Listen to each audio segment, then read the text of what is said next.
So, ladies and gentlemen, I think we have come here at a time when Palestine is burning and the suffering there is very unprecedented.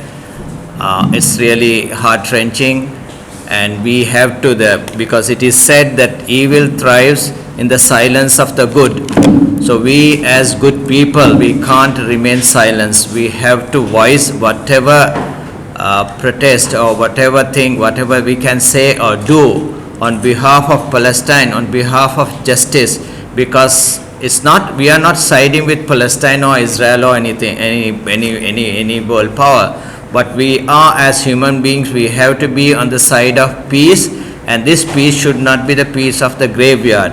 It should be peace with justice.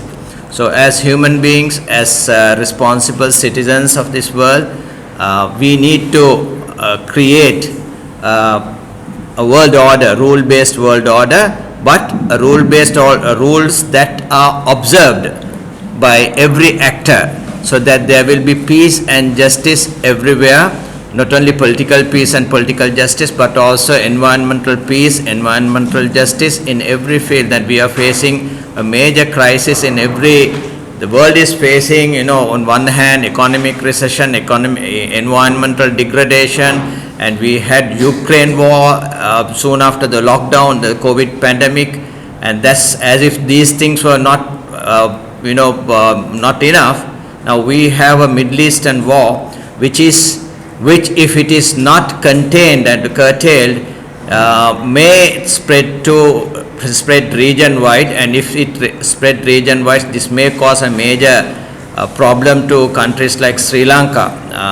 So economically, we are trying to, come out of bankruptcy, and this is, even if the war spreads region-wide, God knows, world liter of petrol could go all the way up to 2,000 rupees. So it's really a situation that is very scary. So with these words, so therefore we need, this war is not, we cannot say that, that's happening in Palestine, therefore Sri Lanka need not worry, because everything, wherever it is happening, has repercussions in our country. About the history of this Arab-Israeli problem, there was no country called Israel before 1948. Entire Middle East was part of Turkish Ottoman Empire. In 1897, Zionist Jews, we must make a difference between Zionist Jews and the normal Jews, the religious Jews. Zionist Jews are political Jews. They met in the city of Bâle in Switzerland, 1897, and decided to set up a state in Palestine, which they have not even seen. And after the First World War, Ottoman Empire was defeated, and the entire Middle East was brought under the control of France and Britain. Palestine was brought under Britain, and when it was brought under Britain, Britain and Israel, that is Zionist Jews, got together. They already decided. In 1829, they decided to set up the state of Palestine, which nobody knew.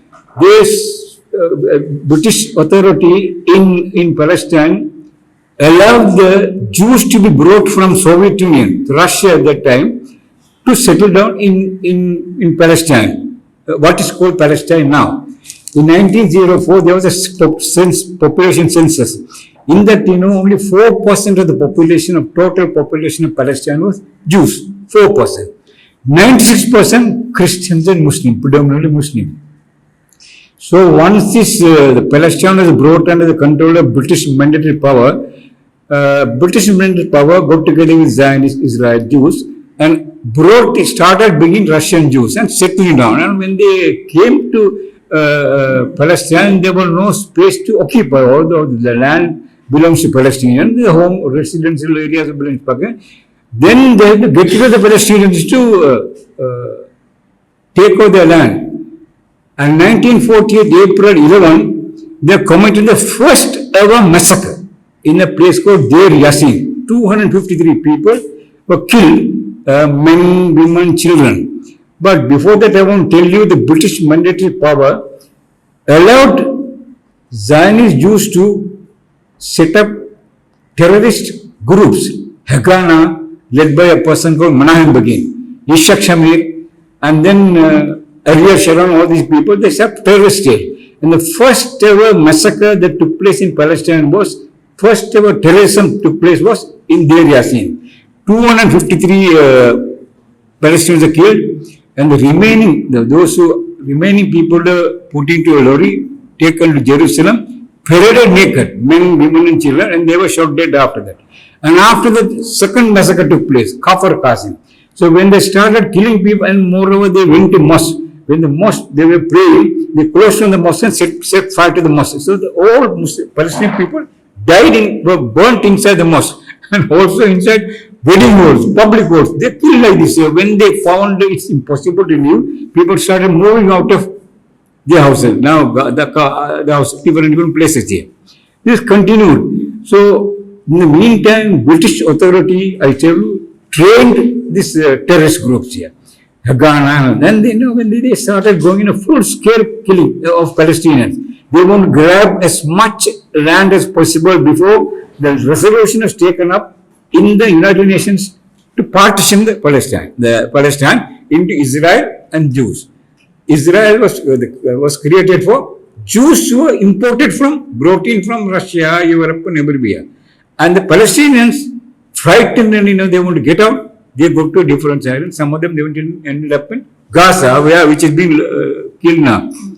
So in 1948 May, United Nations took up the resolution under pressure from America. There was a president called President Harry Truman. Like Joe Biden, he was a Zionist agent, full-fledged Zionist agent. Actually, he was doing what Zionists were telling here, like what Joe Biden is doing, what the Israelis were telling. So see, when the resolution was taken up in the parliament in 1948 May, 6 countries said this is immoral, illegal, uprooting the sons and daughters of a place and hand it over to a people who came from abroad is illegal. And also we must remember the American administration, top officials, fiercely opposed this. They did it. But Harry Truman, like Joe Biden now, was fully in support of Zionist lobby at that time. So they blackmailed the 6 countries. I can give the names of 6 countries. Blackmailed, bribed them, and forced them to vote in the United Nations for the partitioning of Palestine into Israel and Palestine. So Israel created after partitioning by resolution which partitioned Palestine. And when they partitioned, West Jerusalem was not part of the area given to Israel. Then Ben Gurion was declared the state of Israel. Within 10 minutes, recognition came from United States. 13 minutes, recognition came from Soviet Union. So that means they were poles apart politically, but when it comes to planting the state of Israel in the Middle East, they were all together. And British government already decided as a mandatory power that they should plant an alien force in Middle East which will be loyal to them, the Europeans and hostile to people in the region, hostile to Muslims. Now what's happening here? So this continues, massacre after massacre. Then 1967, with the backing of US and Europe, and they all planned together and they invaded 3 countries. Then they got Gaza and Sinai from Israel, Golan Heights from Syria, West Bank. So all these places were captured by them. Once when they captured, what can they do? They were Arab spies, Arab rulers, so some of them are spies. They were giving tips to Israel, as they are doing now. Arab rulers were giving tips to Israel. Okay, they are fighting. So that's how they managed to, they took over. And East Jerusalem also, they managed to capture. That's a historic defeat for the Muslim world and historic victory for the Zionists. I'm repeatedly telling Zionist Jews and not the traditional Jews here. So see, they captured. Since then, the main idea of US, Europe, that is Britain, France, Germany, even Russia, is to create Israel, a great Israel, and rule the whole Middle East and rule the whole world. Maybe in about 50 years' time, New York may not be the financial center. London may not be the financial center. Jerusalem will be the center. That is the Jewish idea. But the European idea is great Israel that is captured. Now they have started colonizing this place. The Arab countries are very weak, so they can't do anything. So Egypt's also population was very high. So aircrafts were all destroyed, air force were all destroyed. So Arabs are very weak, they couldn't do anything. And entire West, like now, with Israel. So it's continued. And then with European money, German money, French money, they started being Israelis colonizing the West Bank and colonizing Gaza at that time and other captured areas here. This continues, this colonization even today it goes here. Now, for example, a Jew from Europe can come, they will come to Israel, they will take him to a place and they can point out a house owned by an Arab, traditionally maybe 500 years here. But then they will say, well, this is our house, you get out. So, judiciary is supporting them. Israeli forces are supporting. What can they do? This is how they are demolishing Palestinian houses, kicking them out, and they are going and settling down. This 2.3 million Palestinians in Gaza are the very same people who were driven out by the Jews by committing massacres there. So 67 they captured the place. After the this continued, the colonization continued, and then 1982 the Israel invaded Lebanon, and the massacres they committed. There was a person called Christopher Dobson. He wrote a book called God Cried. When he saw the massacres of there, and in Tamil they Solapona, Andavana Maldan Solon, and the way they massacred, you see, they killed the young girls, took the bowel out. I have the book, if you want to see that, I can show that to you. God Cried by a person called Christopher Dobson. But what can they do? He was sacked by the British Journalists Association. I think that surely he must be knowing this better, I think, because he's in touch with these things here. So you see, this happened here. And then you see, Palestinians started fighting. They went and settled down finally in Gaza. Palestinians started fighting Israelis. So there was a prime minister called Ariel Sharon.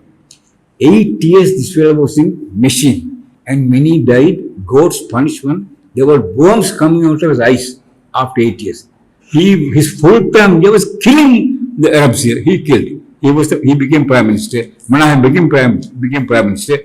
Menahem began massacred people. Not only in Deir Yassin, 250 people. Not only became prime minister, he was given Nobel Prize also. So this is the Jewish control on US and Europe, and Christians were supporting the.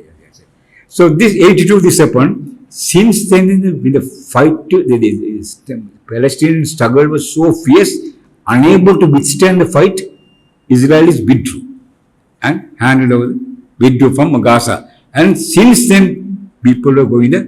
There were Gaza actually later converted almost into a major prison. You can't go out. You can't come in. So everything which goes inside Gaza, the medicine. But this Gaza society is a normal society. You got educated people, lawyers, doctors, architects, nurses, hospitals, polite people, cultured people. But violence they resorted as the only way to liberate themselves. And this continued, but for the past 20 years, what has happened in Gaza, no human being can tolerate it. No human being. And the atrocities is almost the same as the atrocities they committed in the early days of Israel. And Arabs are very weak. The tragedies, Arab rulers are all planted by France, Britain, and Israel. US.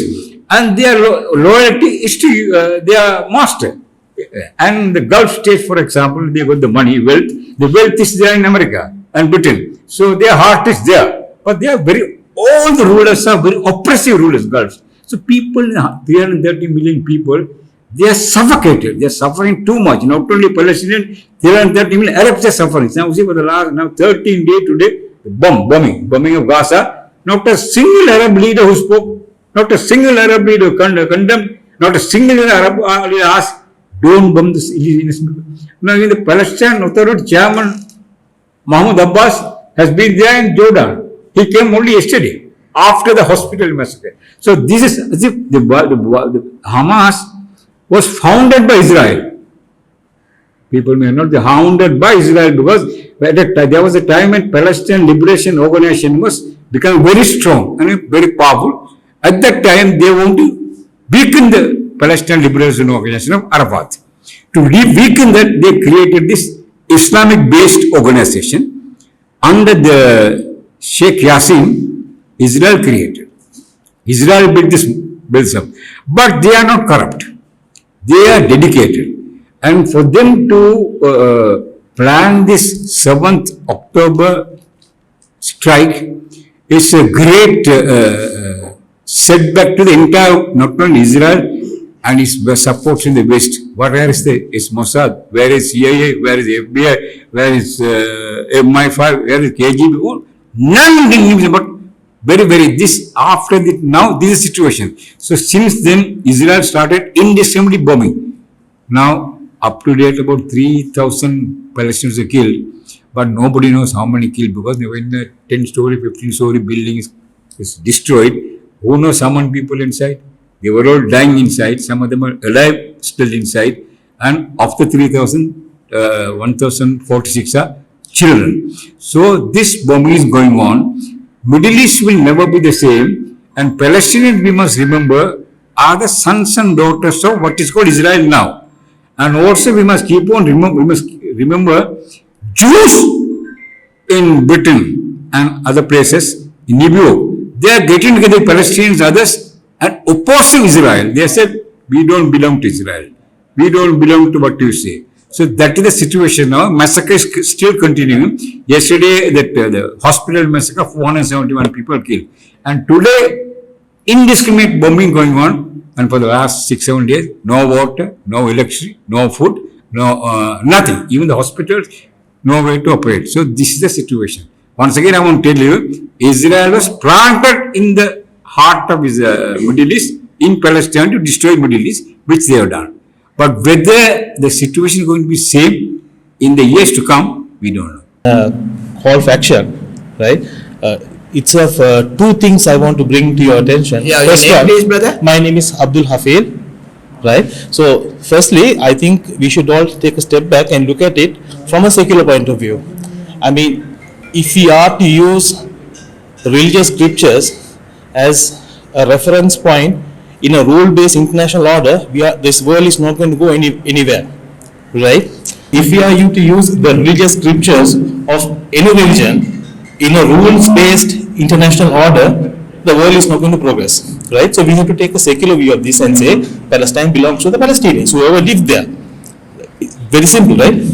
So you cannot have outsiders coming and claiming a state within an already existing state, right? So so we have to frame this argument from a secular point of view. The moment because if you try to bring religion here, then it becomes, Christianity versus Islam, Judaism versus Islam, and so on and so forth, right? I mean, using that same argument, God forbid, some Zionist or someone can say, okay, Adam was here in Adam's Peak, I want to set up Israel in Adam's Peak, right? I mean, you understand, right? If you are going to use one argument, the same logically that argument applies across the board. That's number one. So the appeal is that, let's keep religion a personal thing here, and let's take a secular view of this thing, because we are talking about a rules-based international order. That's number one. Number two is a little bit more, it's a more personal, more deeper thing. See, this whole Palestine-Israeli conflict has become a source for Islamophobia in the world, and especially in Sri Lanka. The reason I am bringing this out is because I experienced it myself 2 days ago. I went to office. I was sick for the last week, and so two of my colleagues who usually speak to me completely ignored me, and one of them had to make a passing comment that the Palestinians are training their children to be suicide bombers. Now the thing is this, right? I mean, as civil society activists, I see, and the sad party, these are two guys who are also supporting our player, right? So you understand, it's very interesting here, from like the social dynamics point of view, right? So as social activists, right, as political activists, what can we do? So this is why I say this is a call to arms, or a call to action rather. What can we do to combat the Islamophobia that is emanating from this Palestine-Israel conflict? Islamophobia is going to be there. I mean, you can't help it, right? But specifically from this current Palestine-Israeli conflict, what's happening, what can we do? So this is a call to action as well. What can we do? Let's think about it and see how we can combat the Islamophobia that is emanating from this conflict. We can't combat the wider issue, but let's see what we can do here.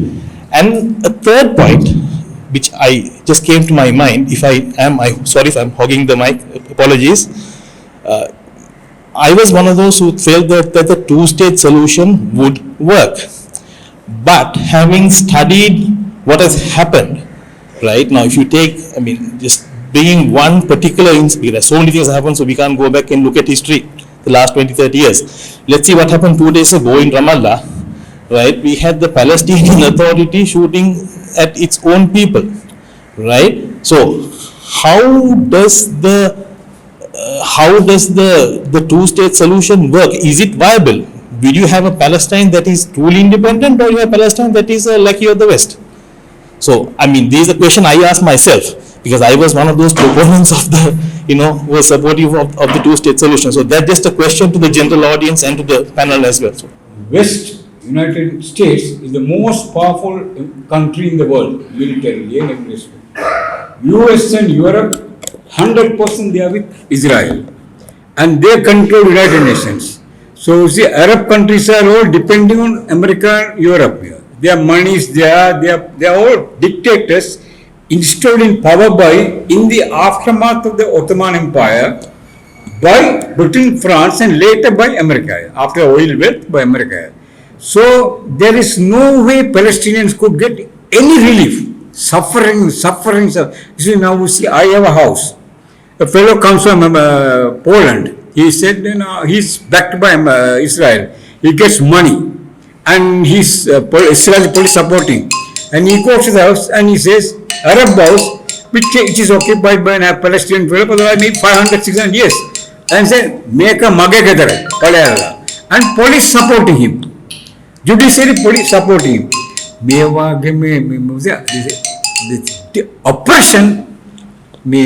oppression බැරි තැනක තමයි ඇවිල්ලා Hamas පටන් ගත්තා කල්පනා කරන්න. අපේ ලෝකෙම කවුරුත් නේ සපෝට් කරන්න. West is not there, Muslim rulers are not there. Palestine Authority has sold itself to Israel after Oslo Agreement, which is dead now. So then, what is the alternative? You take your initiative on your own. Hamas terrorists, Hamas did this. There's no other option. Whole world is against them. Europe is against them. United is against them. Arab countries are against them. Others, what can they do? Only a country like India, Narendra Modi is hanging with Benjamin Netanyahu. He is a racist, extreme racist, anti-Muslim racist. He is killing the Muslims in India and Kashmir and everywhere in the way Benjamin Netanyahu is killing. So this is the reason why the Hamas thought there is no alternative. Let's take the initiative to our hand. And they struck on the 7th of this month. The problem that is in Palestine. But what we have all failed to look at is what we can do to settle this problem or to bring it to an end. We are saying that we don't have the support of the Americans. I don't think we need it. There are also people like the Chinese, there are the Russians, there are the other people all over the world who are not supportive of what is happening in Palestine, who are actually against the Israelis and all the oppression that they have brought on Palestine. So we don't need to think, and you, Excellency, and you people don't need to think that you are all alone. We, small as we are, we still are backing you. Like that, there are so many others. But there are a few things that we also could do. We have been holding demonstrations, we have been putting out statements, asking, stop this, condemning whatever Israel is doing. But what have we done in reality to bring this to an end? There are a few things we could do, sir. For instance, what brought down the apartheid regime in South Africa? When sanctions were brought against them, when economic sanctions were laid against them, have we called on our government or have we called on our people to demand sanctions? Have we tried to unite the rest of the world on this? So I think we can't go around as well as a small group, we can't go to the rest of the world. But we can try to see what we can do in this country. And I think one of the things we can do is to call for sanctions against Israel. Really, I don't know how he connect this with the issue of the Palestinian issue with the Islamophobia. We are not the reason behind such a thing. If we are speaking about Islamophobia, it's a concept that created by the Western. It's a reason of the Western also policies and other sides whom create the problem there in Afghanistan and support the most extremists there before. And after that they had Al-Qaeda, after that they had ISIS with their weapons, with their cars, four-wheel. If those they had those weapons coming from heaven or from sky, I don't know. But this is came from their support, the Western, because the main issue, the main matter for them is to create instability in our region. Why? Everyone know natural resources, their interest. The Arab and Islamic world have all the elements that can make them the best in the world. But how to make them down all the time? To create those problems for them. And Israel, one of those elements, one of those reasons. Biden just before several days or 1-2 days, he said very clearly that if Israel not to create it, we should to create it. Why to create it? Because he is a believer of the rights of the Israelis, because he is too much human about the Jewish who made the Holocaust. Us, the Palestinians, or the Arabs, or the Muslims, look very clear to the history, look to the very bad concepts. Islamophobia, one of them. Genocide, one of them. Many other who create those in our globe, who bring those to our lexicons. Them and their practices, what they did the Holocaust against the Jewish. We receive them. We welcome them in our houses, including in Palestine. We were too much a human being, and we believe with the humanity. We are Muslims. We are all the time helping for the weak, doing whatever we can to help to others. This is what we are. We are not shamed because we are Muslims. But Palestine, not just for the Muslims. Palestine for the Jewish, the Christian, and the Muslim. And all of those believing that this is Palestine, not anything else. Despite that, the international community asked us to accept the compromise. We accept the compromise to have our state in 22% of Palestine. This is what we did.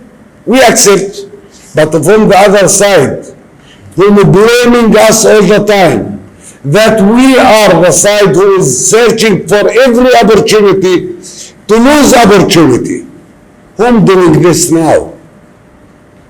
Israel. And the leaders of Israel, those fascists and extremists in Israel. To be very clear, from the beginning, from 1974, when our national conference has held in Jordan, we accept to have one state, one democratic state for all its citizens.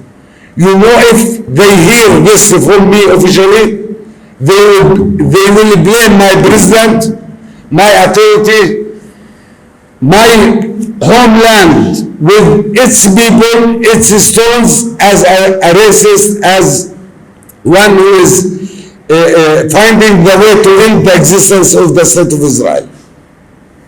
Now, if we sit and ask, we want one state, one democratic state for all of us.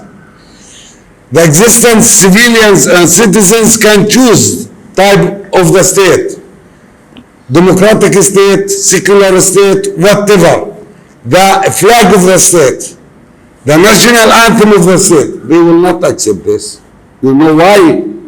Because we are now, without our refugees outside of Palestine, the majority there.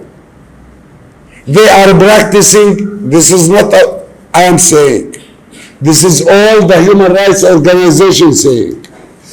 They are practicing apartheid. Which apartheid? It's not what it was in South Africa. It's something more and more brutal, because they are denying our rights as a Palestinians. Generally, as a Palestinians, we have a right to do our best, like you, the Sri Lankan, when you face the occupations you passed. You passed not just the British occupation, but also others. And you had at that time the right to fight for your freedom and your independence. We have the right to fight with all means. When they confiscate our land, when they expelling our people, when they are killing our children, when they are preventing us from having food, from having water, we should defend ourselves. It's a duty to do so. With all means, whatever we can, we should do. And what we can, what we have. We don't have what they have. We don't have the American support. We don't have the European support. We don't have their weapons, the most enhanced and the most technological weapons that they have. We don't have all those. Despite that, with whatever we can, we will continue. It's our duty to try to defend ourselves. All the time we are calling for peace and we want peace. And believe me, no one in this earth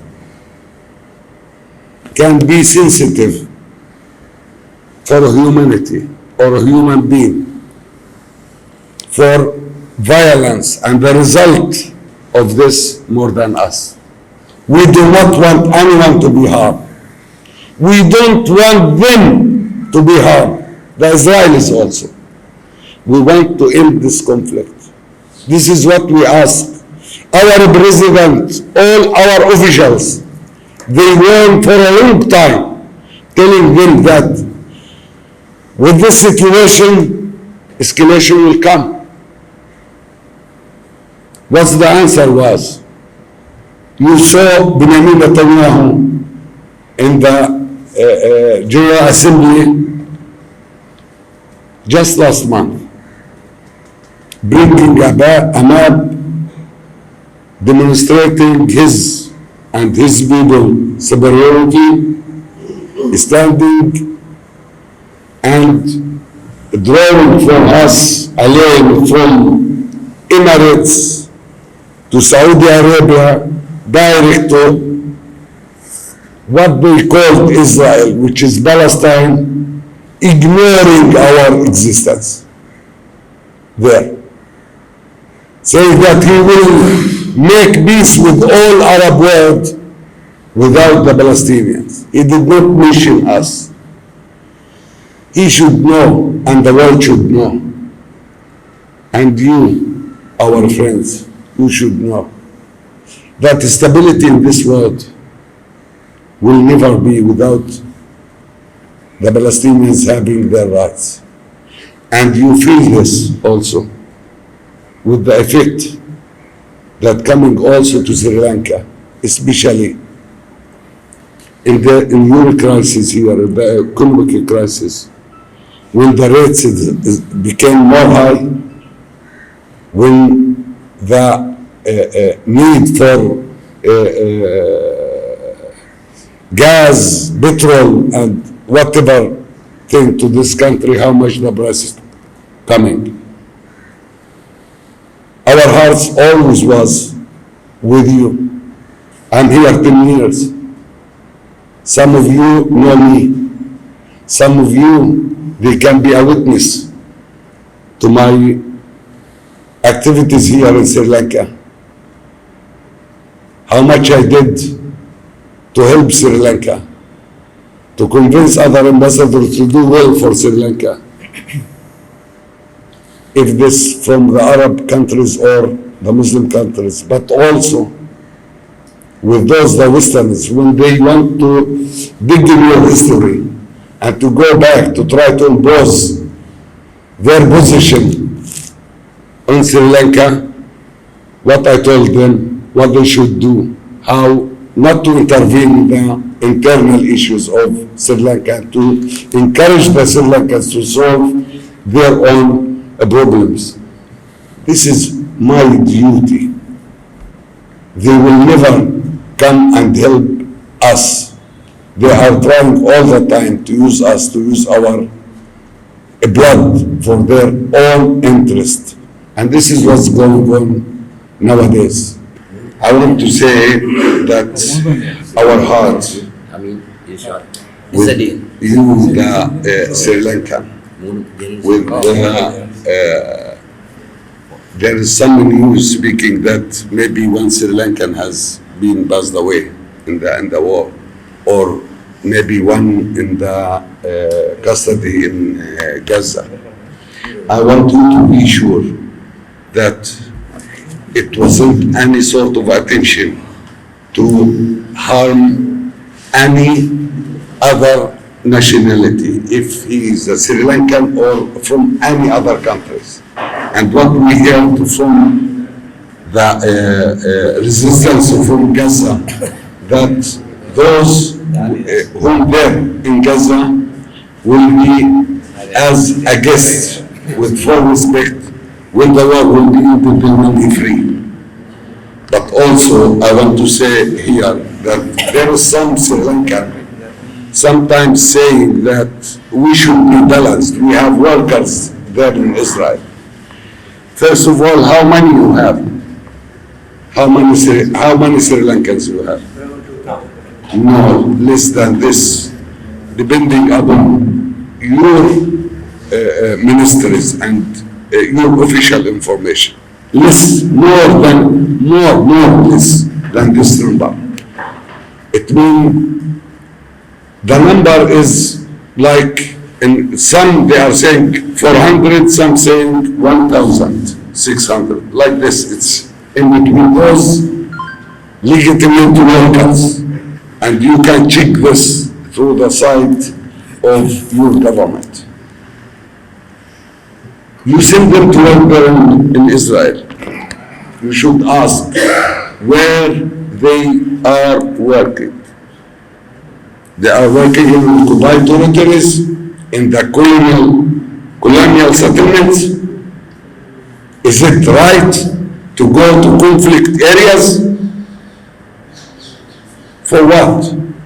This is at least needed to be done and to be very clear and to tell the people not to go. We wish you to have the best in the world, to gain whatever you are wishing as Sri Lankan, to have the resources for your life, everyone from your people, but also to take care of themselves. When they go and work in the colonial settlements in the occupied territories, or to go to work in the borders of Gaza, where the resistance enter, it's the border of Gaza Strip. We are speaking about the occupied territory 1967. This is also our land.